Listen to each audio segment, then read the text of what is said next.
Blessed love for your family. Give thanks for life. This is the African Liberation Network. I'm the host, Honorable Prophet Daniel, and we're here again with Honorable Brother John Hargrove, President of the UNIA Atlanta Chapter, which is Chapter 421. Blessed love, Brother John. Greetings. How you doing, Brother Daniel? I'm doing well. Give thanks. Glad to have you with us again for another episode of the Garveyite Lessons. Yes, and today the topic is Christ, an example. Yes, sir. Well, this time I'll just turn it over to the Honorable President to do what he does, introduce the topic, and we'll go from there. Yes, sir. Thank you, Brother Daniel, and thank you to the African Liberation Network family. As we've been discussing, we're going through the lessons taught by the Right Excellent Marcus Mosiah Garvey in his text, Message to the People, Course of African Philosophy.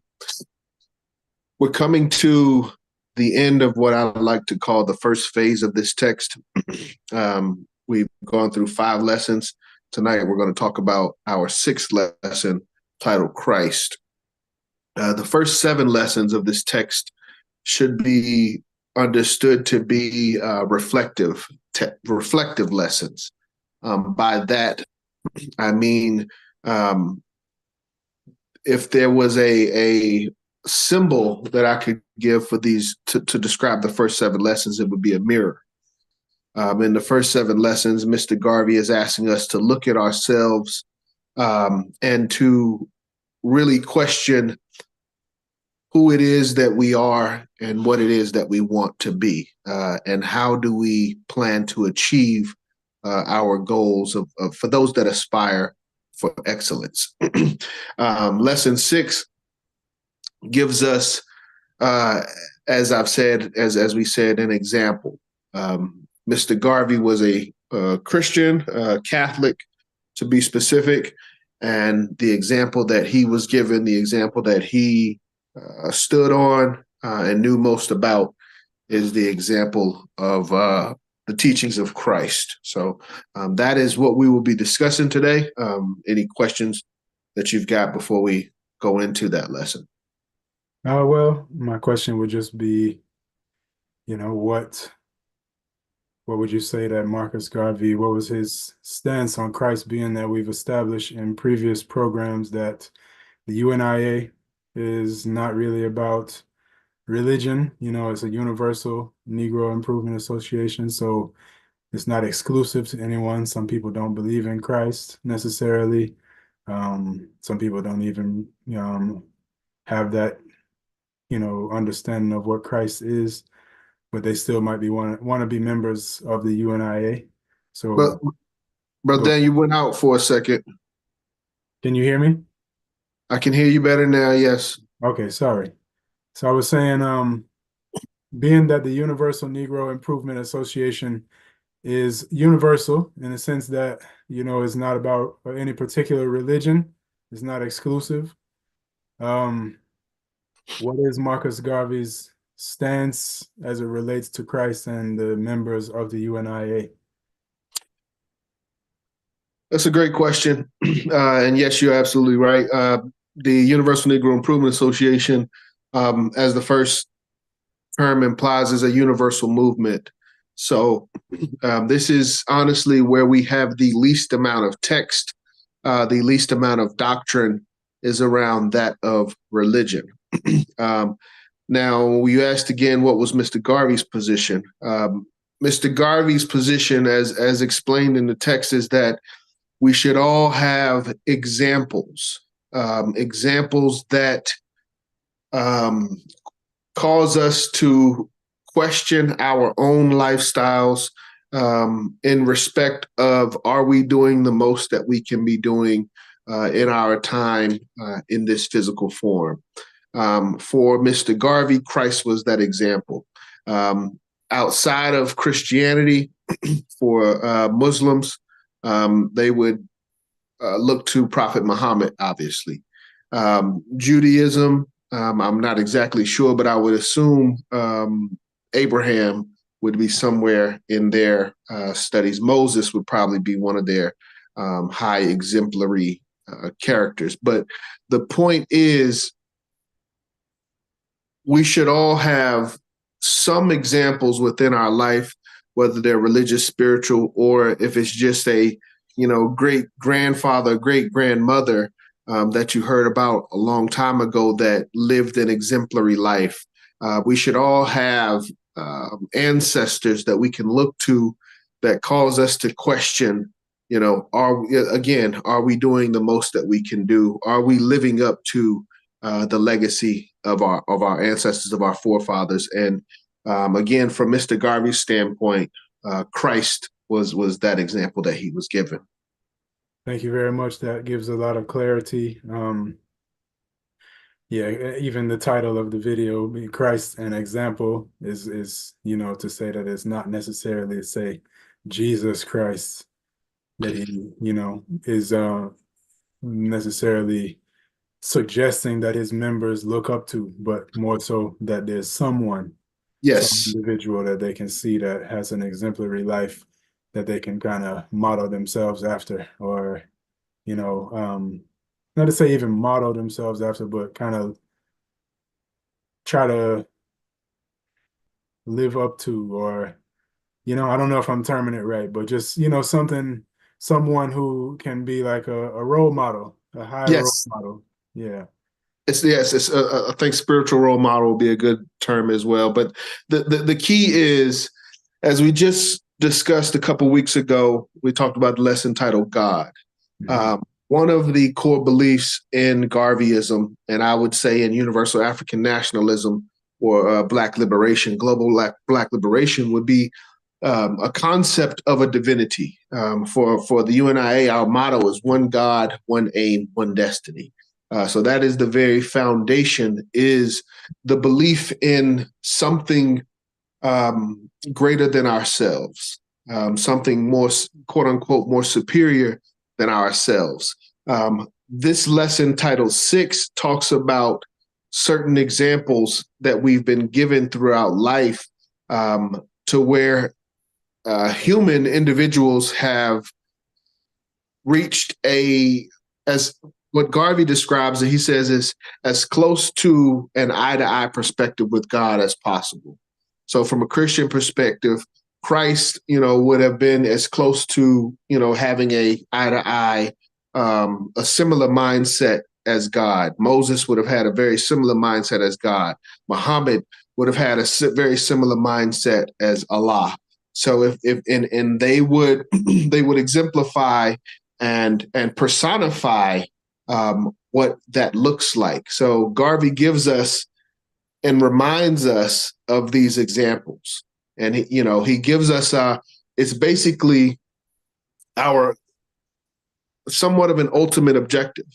If we are to achieve a level of spiritual divinity, we have to, and until God comes and speak to each of us individually, we have to rely upon the lessons that are given by these previous prophets. And that's what this lesson specifically is about. Understood. What would you say, like, say, if what would it look like for a person if they did not have that example of, a Christ figure? That's a tough question. That's a tough question, because the question comes down to, first, do we believe in a higher power?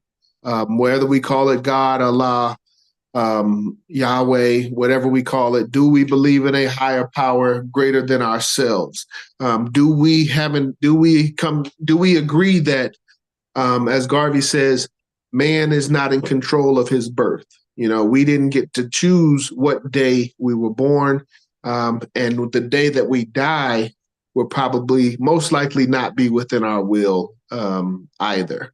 So that's kind of where Garvey starts. He says, if we don't control the day that we're born and the day that we die, we have to acknowledge that something greater is out there. And the goal is, as I've said, is to develop our mental and spiritual capabilities such that we can understand that intelligence. You know, as Garvey said in the previous lesson, he equated God with universal intelligence. So it's about how do we achieve that? You know, from a level perspective, it will be us and obviously ultimate intelligence or universal intelligence of God. These examples of Christ, Moses, Muhammad, they are somewhat of intermediaries in between us and that ultimate objective. So if you don't have that, it's not to say that you still can't achieve the goal. But it's just, I would just question, what does that goal look like for someone who doesn't have these examples? You know, you would basically be creating the new example, the modern day. You are, you know, basically the not deity, but the saint of a new, you know, a new religion, so to speak, or a new way of living. Understood. So to have the Christ example makes it gives you something to strive towards. Whereas if it wasn't established already, you would just be kind of, you know, just coming up with something and may or may not really be what it is. Um, so Exactly. okay, did you have something you wanted to say? Yeah, just briefly. Again, one of the first lesson, the first lesson, intelligence, understanding universal knowledge, and how to get it. We have to have a foundation of history. And in Garvey's perspective, and in Garvey's time, the Bible was one of the most legitimate sources of history. We live in, you know, we're 100 years later. We have all of this technology and a lot of new information that's come about in this, you know, in recent time. But what we have to understand is the Bible was the first text that came into mass production. And when it comes to a lot of the successes, whether you would call them successes or not, just the development of humanity over the first, you know, 2,000 years, at least 1,500 years, is credited primarily to the Bible. Last 700 years has been impacted by the Quran, but when it comes to a universal text that you know all people have a level of understanding of, nothing is beating the Bible as far as knowledge and time. Understood. Would it be, well, I won't even say would it be safe to say, but I would just say, you know, for us, you know, Bobo Shanti, which is, you know, a type of Rastafari, we see even Marcus Garvey as a Christ figure, you know, for Black people, because of his exemplary life, of his ability to organize and centralize Black people in a way that no other Black person has done before or after him. You know, how does the UNIA, would you, I wouldn't say how do you, but would you consider Marcus Garvey, as far as the UNIA is concerned, as far as Black liberation, African liberation, would you also agree that Marcus Garvey is a Christ-like figure in that way?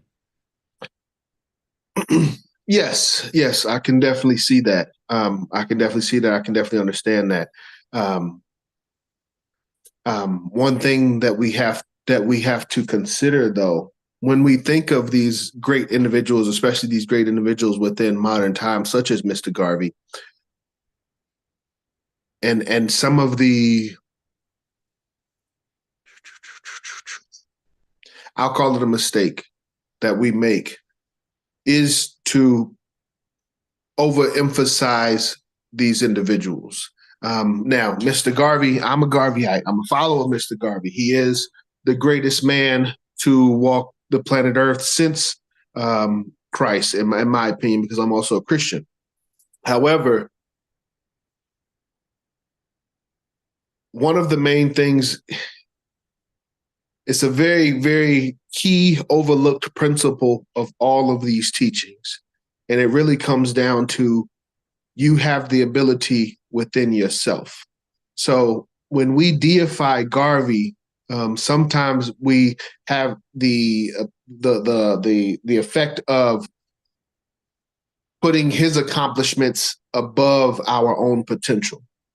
To say Garvey did it, but Garvey was Garvey. That's not something that I can do. But also, we have to understand that these individuals, such as Garvey, also had other individuals that they looked up to. And that's what it's about, is trying to find that source. And for Garvey, as I've said, as I understand, that source is God itself.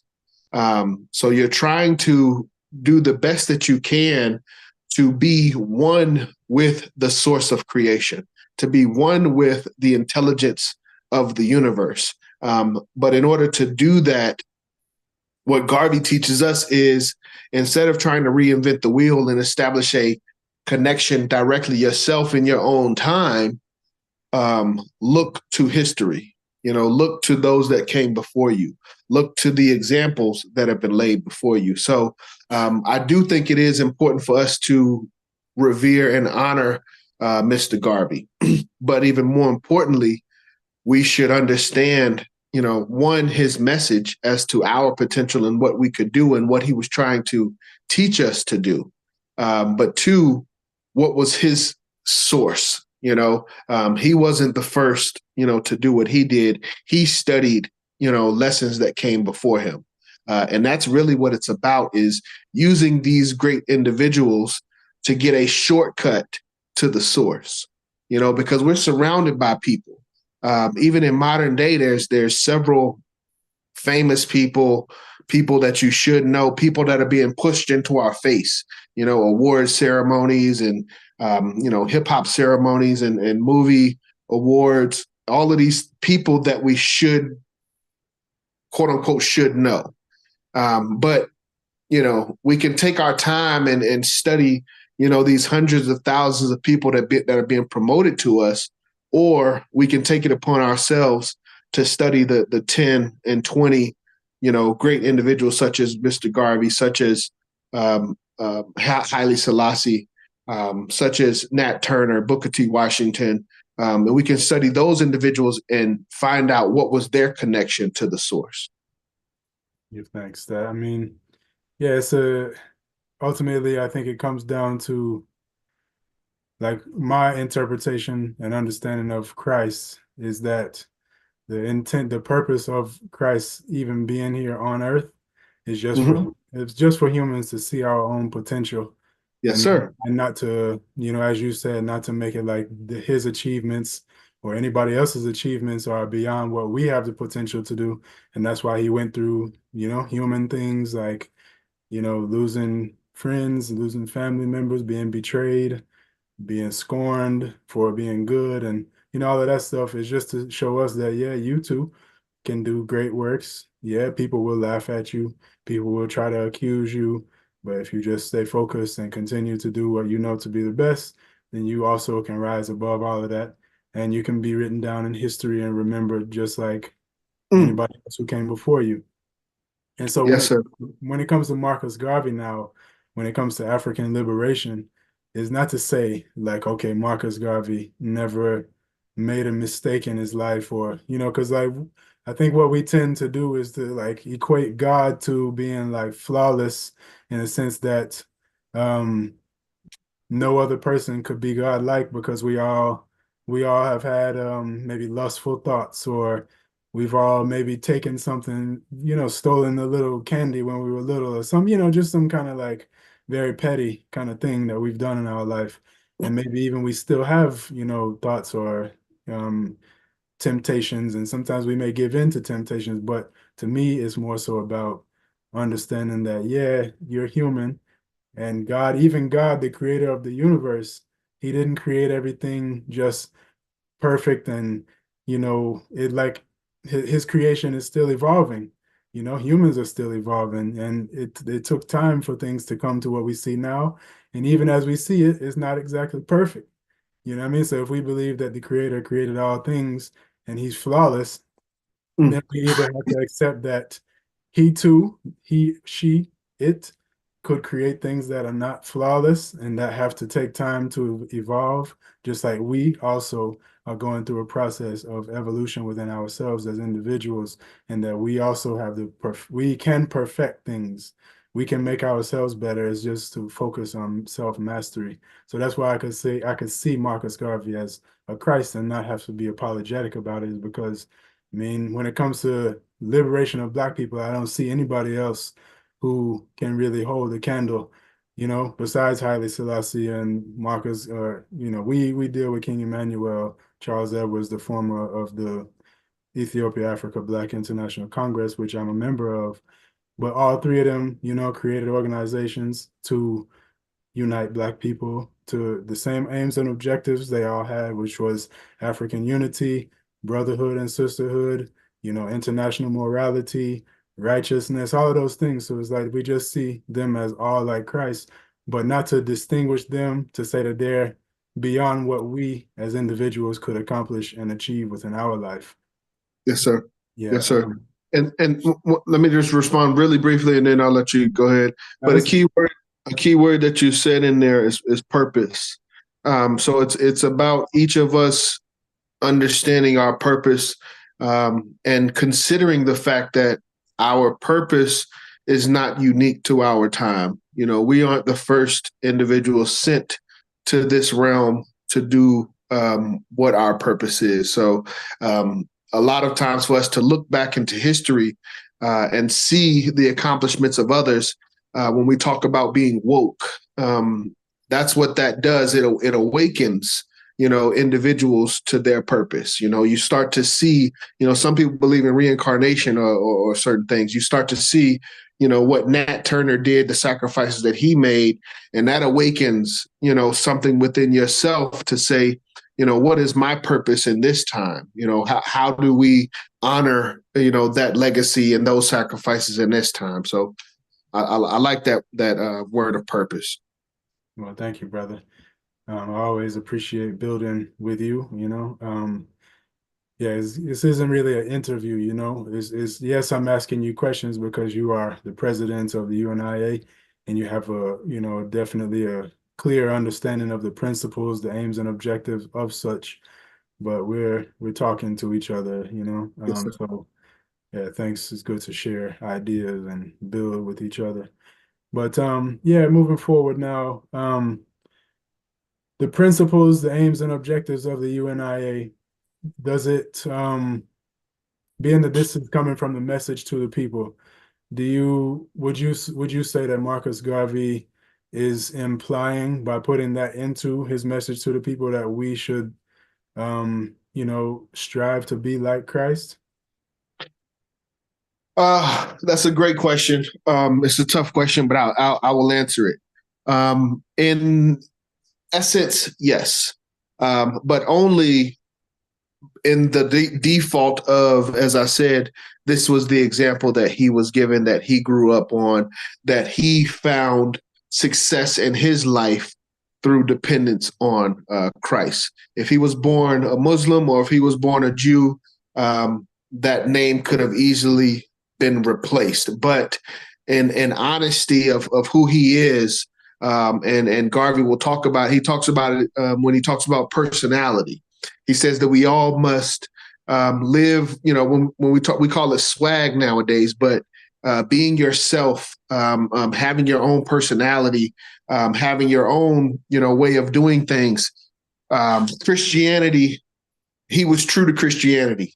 That was what made him successful. So when it comes time for him to write, how he became successful, if he's going to be true, he has to speak towards Christianity. So I have to say that in essence, based on his history, yes. But when you truly look at the text, when you truly understand the text, when you understand Garvey, that's why I added to the lesson an example. The lesson in the text, it says lesson 6, Christ. It just says Christ. But once you understand it, when you apply it to modern time, I know that he's using that as an example, but unfortunately for some, fortunately for others, the example that he used is Christianity. Okay. So would you, upon what you just said, would you say that Christ is a religious figure? Christ is a religious figure. Does Christ have anything to do with religion? Do you think the Bible has anything to do with religion? In a sense, but you gotta get where you're going, because religion is just a, again, you're talking about intermediary things. Before there was religion, there was a relationship between God and humanity. Since the time that our relationship has deteriorated, we've you know, and that relationship between God and humanity, we developed something called religion. Now that we've lost that relationship between God and humanity, we fall back on these traditions called religion, as if that's a replacement of our connection with God. So that's why I'm trying to figure out where you're going with All right. uh, Christianity and religion. Well, I'm just saying that, I personally, I read the Bible and I don't see any religion in it. I don't ever hear it telling people what they should do. Like, okay, Huh, are you serious? Wait a minute, yeah. that's a whole nother question, brother. What about the Leviticus, the book of Leviticus? Well, that's a tradition of, a tribe of people, which I don't necessarily even consider that to be a religion. It's just there, like in every culture, you're gonna have ways and means of doing things. Like, there's ways to cook, there's things you eat, there's things you don't eat. If you have like say ceremonies, unknown caller. Pardon me. If you have ceremonies, rituals and things like that, Yeah. yeah, you do that. That's just culture. But, you know, I don't know where we draw the line between culture and religion, but like I said, the New Testament specifically, the religious people were the scribes and Pharisees. They were the ones who was, coming down on everybody about, say like when the people didn't wash their hands and they came to eat, and they were saying, "Are you going to eat with these people even though they didn't wash their hands?" And he was like, "It's not about whether they wash their hands or not, because you all keep all of these traditions and stuff, but you still don't have love in your heart. You still treat people like, they're less than because they're not keeping these laws and stuff. Whereas Christ was really teaching the people to love one another, regardless of all of the religion and the traditions and all of that stuff. Ultimately, he said, uh, upon love hangs all laws and prophets' commands. So Mm. I personally think Christ supersedes religion. Anybody could strive to be like Christ, whether they go to church, whether they call themselves a Christian, a Muslim, or nothing at all. To do good, to love is the way of Christ. And that doesn't require any type of ceremony or ritual or dress code or anything like that. Yeah, I agree with what you're saying. I agree with your standpoint. Just to from a dialogue standpoint, um, what was in my mind from an alternative standpoint is what we know as the practice of religion. So, even in the New Testament, when we talk about Christ, the ritual of not Baptism. not well, yeah, we could say baptism. Yeah, I was thinking more so the drinking the wine and the bread, but baptism is a good one as well. It was something that was done, in Christ's time, for a particular purpose, and it has become part of that tradition and religion. So some people would say, if you haven't been baptized, you're not a Christian. How are you practicing, Christianity if you aren't doing the things that Christ did in the text? So that's where I say we've gotten that the tradition and religion mixed into the spirituality and the teachings. Understood. Um, So but, go ahead. but you did mention, you said something about love. What you remember what you said about love? Well, I Because said that, ultimately Christ, what he said, um, and even, King Emmanuel, our leader, also who we say is Christ the same way.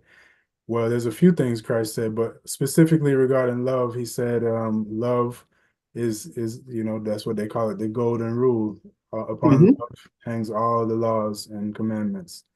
And that's the most important message he had to give to the people, is to love your neighbor, love ye one another. Go That's ahead. that's that's beautiful. Course of African Philosophy, page 51, lesson Christ. The greatest thing that Christ taught was love. Love thy neighbor as thyself, do unto others as you have done unto them. And these statements are wrapped the highest ideals of a Godhead, as in the relationship of a father with children. There's no greater philosophy in the history of mankind. Support this philosophy and never change until God manifests himself to the contrary, which is not likely. But that's directly from the text. You know this lesson. Yeah, well, I mean, you get it from the Bible if you really read Christ's story, not the after Matthew, Mark, Luke, and John. All of that is Paul and other people telling what their opinions are. But when you hear Yes, sir. Christ himself tell it, it was about love, and that doesn't have any kind of religion tied to it. And to That's go ahead. I love that you made that distinction, about the first four books of the New Testament versus the teachings of Paul, because I'm not really a fan of the teachings of Paul.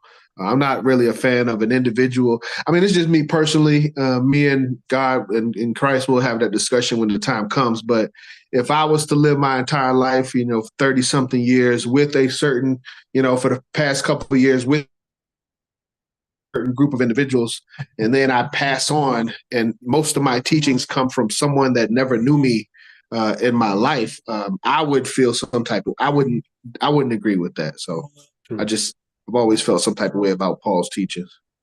So, all right, now, when it comes to Christ and this what we just discussed, love, right? Yes, sir. As even as Marcus Garvey put it, as the most godlike principle.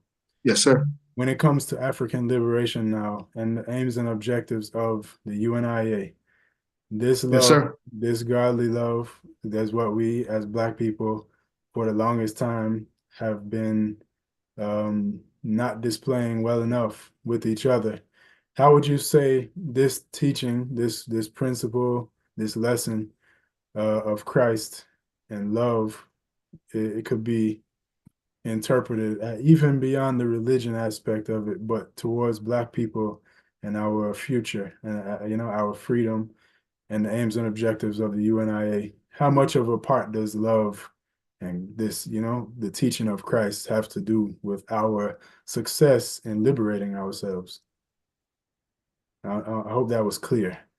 You broke up a little bit. If you could simplify it, Yeah, short, yeah. we can shorten it. I was just saying, asking like how much do you think of a part, being that Marcus Garvey said that the greatest teaching of Christ, the most godlike principle, is love. Yes, And sir. we know what the aims and objectives of the UNIA are, and those watching can go back and watch the future episodes, aims and objectives, to get an understanding if you don't know. But how much of a part do you think love, Black people loving each other, has to do with our liberation and our Oh, freedom? okay. Great question. It's fundamental. It's fundamental. And it's fundamental. It's so fundamental from a UNIA standpoint. It is the second. It is listed in the second aim and objects of the UNIA, which is it states that we are to promote the spirit of pride and love. But when Garvey expounds upon it, we must love ourselves, because God made us this way. So we've got to first get to self-love, which a lot of us look over and we wonder where our issues with our brothers and sisters come from. It's rooted in a self-hatred. It's rooted in a lack of self-love. So we must first love ourselves in the way God made us, and know that God made us perfectly. He did not make a mistake by making us melanated men and women. And second, love our brothers and sisters. We have to understand that this is a connected world. This earth is a connected world, and there are sent and meant to be classes, so to speak.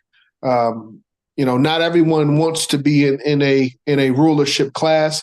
But again, when we look at the Bible, when we look at the text, some individuals were sent here to rule. Some individuals were sent here to organize and to cultivate the land, and that is a perspective that we take.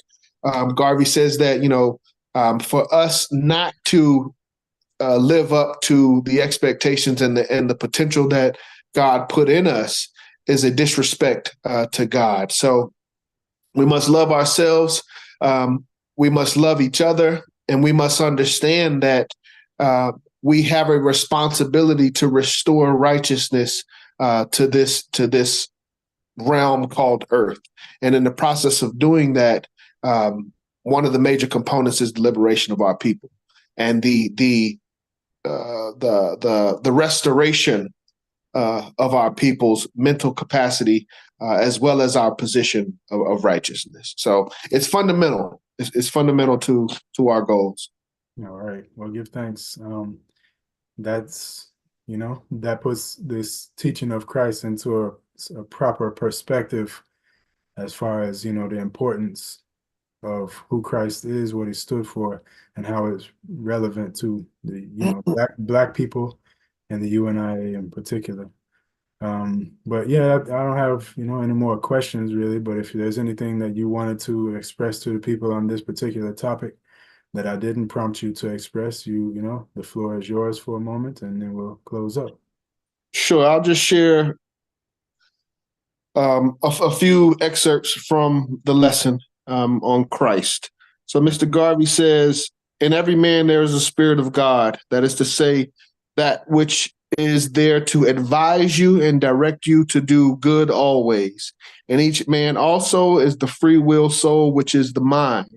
Each may accept the good guidance of the Holy Spirit or refuse to obey entirely. Man generally disobeys the Holy Spirit of goodness and therefore becomes sinful. Christ never disobeyed the Holy Spirit of goodness, and that is why he was the Son of Man, with whom the Spirit of God was well pleased, because he lived a life so perfect as was intended when God made Adam and Eve.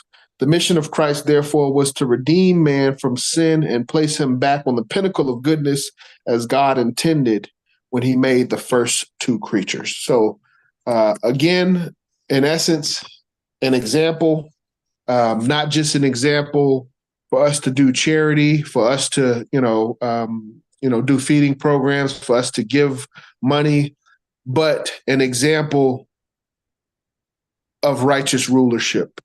And that's really what we have to get to. We're on the base level of Christianity, of what Christ taught, but we've forgotten the aspects that Christ came with the government on his shoulders.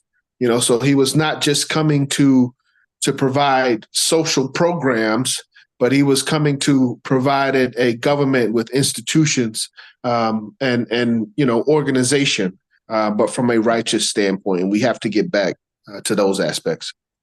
Sure. Yeah, and that reiterates why I see Honorable Marcus Mosiah Garvey as a Christ figure, because he wasn't just doing miracles and the typical things I think people attribute to Christ is not exactly, in my view, really what he came.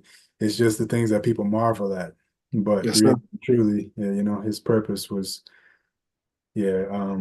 governmental, also, as well as to help us understand ourselves spiritually. But yeah, to love the Ten Commandments, to love one another. It makes everything else a lot easier.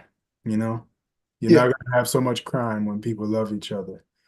Yeah, you're not gonna have, high rates of suicide and self-hate and all of them things. When people just have love and treat each other with love, a lot of the problems we have wouldn't exist.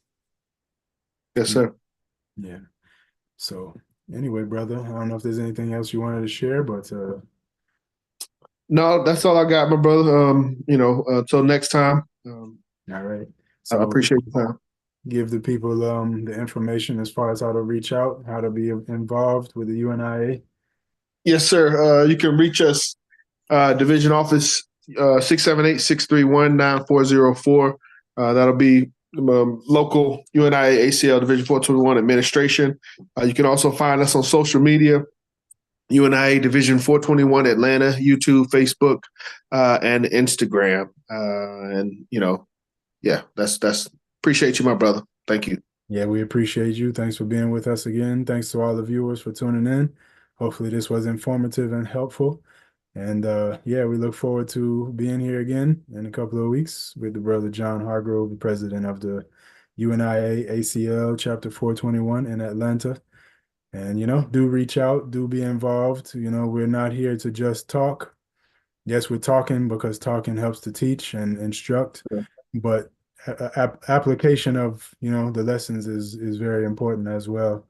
So, do reach out to the UNIA if it's, something that you're interested in. It is not a thing of the past. It's not a historical organization. It is current, you Yes, know? sir. Yeah. So yeah, give thanks again, my brother, and blessed love to the YouTube family, and we look forward to seeing you all again. Appreciate Ashe. you, brother. Race first. Race first. This is the African Liberation Network. I'm the host, Honorable Prophet Daniel, and we're signing out.